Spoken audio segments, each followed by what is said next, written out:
Menjadi anti-fragile atau anti-rapuh, sebuah istilah yang diciptakan oleh Nassim Nicholas Taleb, adalah cara terbaik untuk berkembang dan bertahan dalam situasi yang penuh tekanan.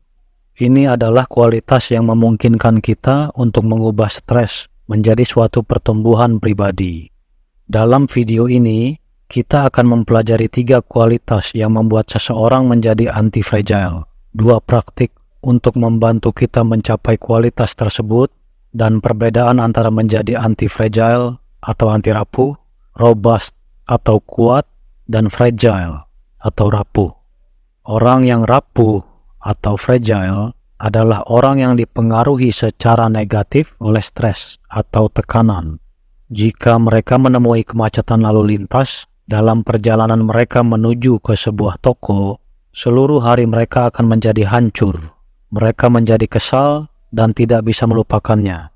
Lalu mereka biasanya akan melampiaskan kemarahannya tersebut kepada kasir toko. Orang yang kuat atau robust adalah orang yang tidak terpengaruh oleh stres.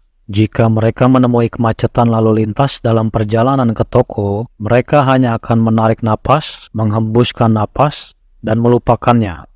Itu tidak mempengaruhi sisa hari mereka. Mereka hanya akan melanjutkan aktivitasnya seperti biasa. Namun, orang yang anti-fragile adalah orang yang dipengaruhi secara positif oleh stres, tentu saja sampai batas tertentu. Tidak ada yang anti-fragile terhadap segala jenis stres atau tekanan. Tetapi dalam skenario yang sama, ketika orang yang anti-fragile menemui kemacetan lalu lintas, mereka menggunakannya sebagai kesempatan untuk belajar dan tumbuh berkembang. Mungkin mereka akan mencari rute alternatif, sehingga mereka bisa menghindari terjebak lagi dalam lalu lintas. Menemukan cara yang baru dan lebih baik untuk mencapai toko sebenarnya akan membuat mereka semakin bahagia sepanjang hari. Mereka bahkan dengan senang hati akan membagikan pengetahuan baru mereka dengan teman dan keluarga, yang menguntungkan untuk semua orang. Mereka mengubah lemon yang asam menjadi es limun yang menyegarkan, dan stres atau tekanan menjadi peluang. Dengan menjadi orang yang anti-fragile, kita akan meningkatkan kemampuan kita untuk belajar dan tumbuh di dalam kondisi yang penuh tekanan.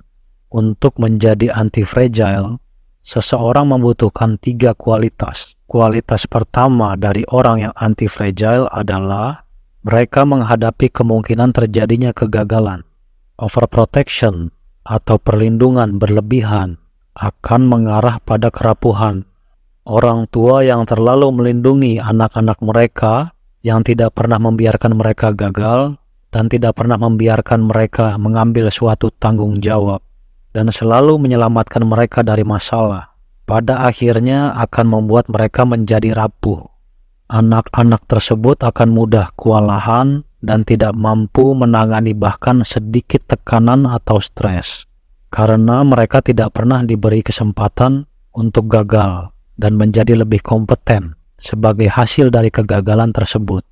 Kualitas kedua dari orang yang anti-fragile adalah, dalam hal menyangkut kegagalan, mereka terlindungi dari suatu kerugian yang tidak terpulihkan. Orang yang anti-fragile perlu memiliki kemampuan untuk pulih dari kegagalan mereka.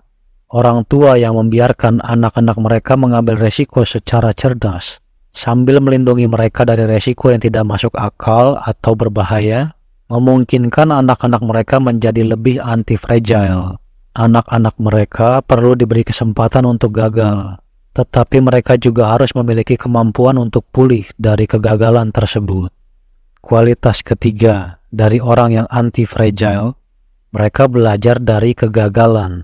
Anak yang mengambil resiko secara cerdas dan belajar dari kesalahan mereka adalah anti-fragile. Mereka menggunakan kegagalan mereka untuk tumbuh lebih kuat dan dewasa, dan sebagai hasilnya, mereka menjadi lebih mampu bertahan dalam situasi yang penuh tekanan. Jadi, orang yang anti-fragile memiliki 3 kualitas. Mereka menghadapi kemungkinan terjadinya kegagalan, mereka terlindungi dari kerugian yang tidak dapat dipulihkan akibat kegagalan, dan mereka belajar dari kegagalan. Seorang binaragawan adalah contoh yang bagus dari seseorang yang memiliki ketiga kualitas tersebut. Dengan mencoba mengangkat beban yang berat, dia menghadapi kemungkinan terjadinya kegagalan. Tetapi dengan menempatkan beban yang wajar pada barbel dan melakukan repetisi atau pengulangan yang sewajarnya juga, dia melindungi dirinya dari kerugian yang tidak terpulihkan akibat dari kemungkinan terjadinya kegagalan karena mengangkat beban yang terlalu berat. Dan dengan melindungi dirinya dari kerugian yang tidak dapat dipulihkan jika dia mengalami kegagalan dalam menyelesaikan jumlah repetisi yang diinginkan dengan beban yang sewajarnya tersebut, dia dapat mengambil pelajaran dari situ dan menyesuaikan pendekatannya sehingga dia bisa mengangkat dan menyelesaikan repetisi pada kesempatan berikutnya. Dan mencapai 3 kualitas dari sistem anti-fragile menjadi lebih mudah ketika kita menerapkan apa yang disebut Taleb sebagai teknik barbel.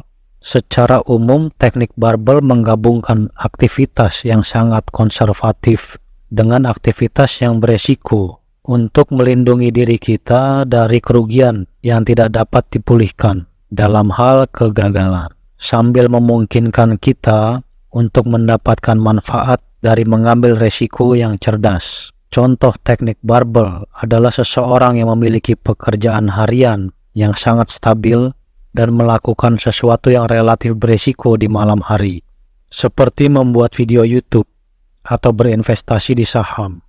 Pekerjaan harian yang stabil melindungi mereka dari kebangkrutan jika saluran YouTube atau investasi mereka gagal total. Dan dengan melindungi diri mereka dari kebangkrutan, mereka sebenarnya memberi diri mereka sendiri sebuah ruang dan waktu untuk belajar dari kesalahan.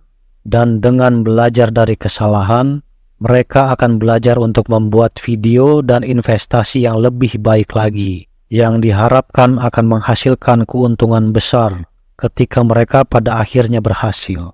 Jadi, dengan menggunakan metode barbel, menggabungkan pekerjaan harian yang stabil dan pekerjaan yang beresiko, mereka melindungi diri sendiri dari sisi negatifnya kegagalan, sambil tetap memungkinkan diri mereka untuk meraih manfaat yang besar ketika mereka berhasil mengambil resiko yang cerdas, seperti ketika saluran YouTube mereka atau investasi mereka berkembang dan menghasilkan uang. Berikut adalah contoh lainnya. Ini jelas bukan nasihat keuangan, tetapi jika seseorang menginvestasikan 95% dari uang mereka dalam aset yang sangat konservatif dan 5% sisanya dalam aset yang beresiko tetapi menguntungkan, itu akan menjadi pendekatan teknik barbel. Investasi yang sangat konservatif melindungi mereka dari kerugian yang disebabkan oleh kegagalan dalam investasi yang beresiko.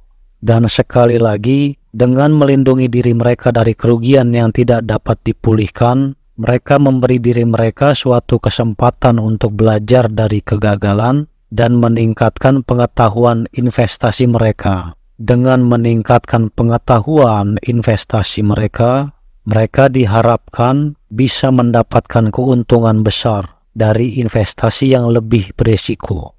Pendekatan teknik barbel memungkinkan mereka untuk menempatkan diri mereka dalam posisi yang dimana mereka dapat mengambil resiko yang cerdas dan belajar dari kegagalan mereka untuk meminimalkan sisi negatif dari kegagalan dan memaksimalkan sisi positif dari kesuksesan dengan mengambil resiko yang cerdas.